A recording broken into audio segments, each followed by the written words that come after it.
নমস্কার। কাল বিকেল থেকে আমি পুটলুর কোনো ভিডিও দিইনি আর ভিডিও করিও নি। সবাই হয়তো ভাববে কিসের জন্য করছি না, কেন করছি না।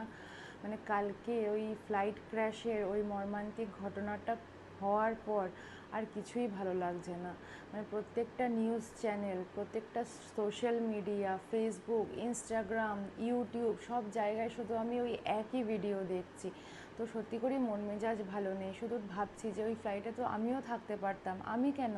ওই ফ্লাইটে যারা ছিল তাদের ফ্যামিলি মেম্বারদের কি অবস্থা হবে? ক্যাবিন ক্রিউ, পাইলট, এদের সবার তো ফ্যামিলি মেম্বার আছে, ওরা তো নিজের কাজের জন্য গেছিলো। আর যারা ওখানে ট্রাভেল করছিল, ওই ফ্লাইটে যারা ট্রাভেল করছিল, তারা কেউ হয়তো কাজের সূত্রে গেছে, কেউ নিজের নতুন জীবন শুরু করতে গেছে, কেউ বেড়াতে যাচ্ছে। মানে তাদের জীবনটা জাস্ট ওই কয়েক সেকেন্ডের মধ্যে শেষ হয়ে গেল।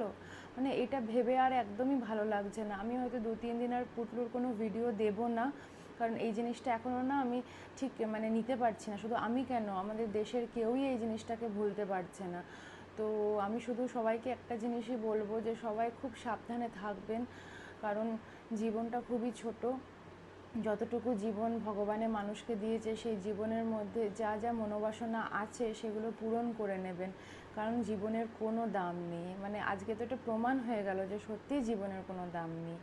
তো এই ছোট্ট মানে ব্লগটা করে আমি ভিডিওটা এখানেই এন্ড করছি। 2-3 দিন হয়তো আমি ভিডিও দিতে পারবো না, মানে মানে ওরকম আর ভালো লাগছে না ভিডিও দিতে। তো সবাই সুস্থ থাকবেন, ভালো থাকবেন, সাবধানে থাকবেন। টাটা।